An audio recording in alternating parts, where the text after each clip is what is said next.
Hey, what's going on, guys? This is B Wells, and I'm coming at you with 100 cryptos in 100 days. And today we're going to be covering Ethereum. Ethereum is very unique in terms of cryptocurrency, especially the ones that were out before it, such as Bitcoin, Litecoin, Peercoin, because it implemented something called smart contracts. And smart contracts are a very flexible, very unique and intriguing option of a cryptocurrency, and we'll get into that a little bit more later on in this video. Right now, we'll just talk about the price. It's sitting at $610 about right now, with a market cap of right around $60 billion. This number has been as high as 130, 134 billion, and that was sometime around was this January, and yeah, the price was $1,377, 1389 right there. So I know that Ethereum has a lot of room for growth. It's just now catching on. Bitcoin's just now breaking into the mainstream, and I think that Ethereum is better than Bitcoin in many ways, statistically and just in terms of its usage and its usability. So Ethereum is with the smart contracts just that much more flexible, and it gives a use case to the cryptocurrency, whereas Bitcoin is more of like a store of value, almost like a digital gold. So with Ethereum, you can actually build your own application, decentralized application, and you can also build your own ICO. So you can have an initial coin offering through Ethereum, and that's where probably about, I'd say 80%, maybe even closer to 90, is through Ethereum and ERC20 tokens. There are other platforms that you can create your own coin, and such as Waves, Lisk, and those would be considered somewhat competitors of Ethereum. EOS will be released pretty soon in June, I believe, and so that's going to be another competitor with very high transaction speeds. So Ethereum is not only faster than Bitcoin in terms of transaction speeds, but it just has that extra usability case because people go to Ethereum to build their own coins, and they're it's not their own blockchain, but it runs on the Ethereum blockchain, which makes it more secure because it has that many more miners and people keeping that code and all the ledgers secure. So there's tons of support for Ethereum, and I think that it's definitely well founded, and Ethereum is one of my favorite cryptocurrencies, especially for long-term growth. I really hope that they can get those transaction speeds up a little bit faster, because if they fail to do that, they might get taken over by someone else later on down the road. And we've already seen the Ethereum blockchain get clogged a little bit. So in other words, there was so many people using the Ethereum blockchain, not only through sending Ethereum back and forth, but through applications built upon Ethereum. So I'm not sure if you've ever heard of the crypto game. It's called CryptoKitties, but it's essentially like a Pokemon card game where you can kind of get a different cat every time with unique features, and some sell for 50 to 100 Ethereum, very rare ones, or however it may go. So there's many different uses of Ethereum, but the CryptoKitties, which is kind of like an app as a game, is what clogged the network up for some time there. And it's kind of funny that something intangible, just an intangible card game, is what clogged the Ethereum network first. So that's why I say I really hope they can get the transaction speeds up, because if they can do that, I think they definitely have long-term sustainability to stay in the top 5 cryptocurrencies.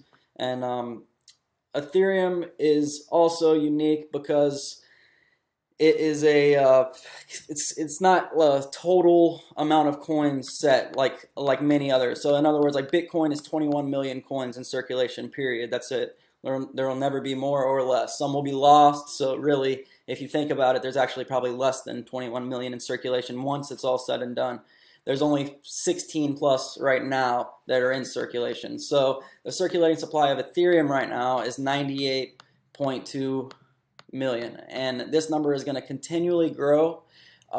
It's been growing pretty significantly, like between 8 and 10% a year, but that's going to slow to about 1% a year here very shortly, and it's whenever Ethereum is going to be switching from proof of work, which is mining. So Bitcoin is a proof of work coin where there's miners running the network, but it's going to switch from that to a proof of stake coin, where you'll earn coin just by holding it in a wallet and staking it to the Ethereum network. And doing that makes the network more secure, and it like stops clogs of the network, such as the one with CryptoKitties. So we're going to see with Ethereum that it's going to go up by 1% about every year as people are staking their coins. Now, other coins are different than that because they have a set supply, and then others can even burn coins. So like stuff like a Decentraland, for instance, which is the token, the ticker is MANA, M-A-N-A.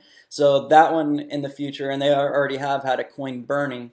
You know, they burn coins, and so does Binance, the exchange, the BNB token. There's a lot that do that. So it's pretty unique that some coins are going to stay stable, some will gain, such as Ethereum, and then some will even lose. And you won't be able to add tokens to some, but it's very flexible. It's up to the developer and the creator of each token. And that's why Ethereum is so great, because it's going to allow so many great minds to get on their platform and build something that is possibly going to change the world that they wouldn't have had the opportunity without Ethereum, because it simplifies the process of building your own coin. And you know, then you don't have to build your own blockchain as well. You just set your parameters through the Ethereum coding and stuff, and they give you walkthroughs, and you can also find videos on YouTube and stuff like that to help you out through the process. There's other, you know, like I said earlier, there's a lot of other platforms that also allow you to build tokens. So Ethereum does have healthy competition, and hopefully that will keep them in gear and helping getting the transaction speeds scaled up to a level where it can be usable by the masses other than just the small amount. Because even though crypto has been very hyped up lately, it's been in the media, it's definitely still in its beginning stages. I always say it's, you know, we're still in the first inning of the ball game. We're definitely, you know, if you're getting in now in a lot of ICOs as well, you're definitely an early adopter. And I think the market's definitely going to be headed towards the blockchain and cryptocurrencies in the future, in my opinion. And I could be wrong about it, but I think it's well past the hype. And I've seen the use cases of some of these coins and how it's solving problems in different industries, because blockchain and decentralization is something that's needed for some industries, and for some it's not. But it's very innovative, and I think it's going to be like the next internet, essentially, the next revolutionary period in the modern world. And it's going to come in with a lot of other things such as VR, virtual reality, artificial intelligence, and a lot of this is going to eventually be all tied together. And that's why I invested in MANA, the Decentraland token, because it's essentially a world that's just a VR world. And then, you know, that's just another awesome example of what cryptocurrency can do and how Ethereum is going to be helping bring amazing projects to life. That's why I love this coin.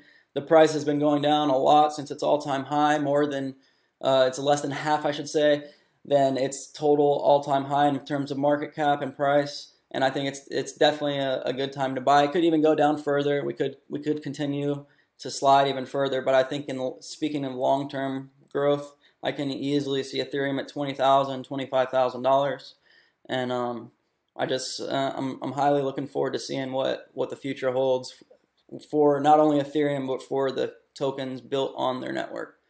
And that's really all I have to say about this coin. There's a lot more to get into in terms of technical uses and the how you code smart contracts. We'll definitely cover that for you guys in another video. I'm trying to think of how to balance the channel, because some people are just going to get into crypto beginner, some are intermediate, and then some are advanced. So maybe I should switch and have a couple different channels for beginners, intermediate, or advanced. I really don't know. If you guys have watched this whole video and care to answer that for me in the comments, I'd greatly appreciate it. None of that. Let's just sit back and wait till we go to the moon. Have a good one.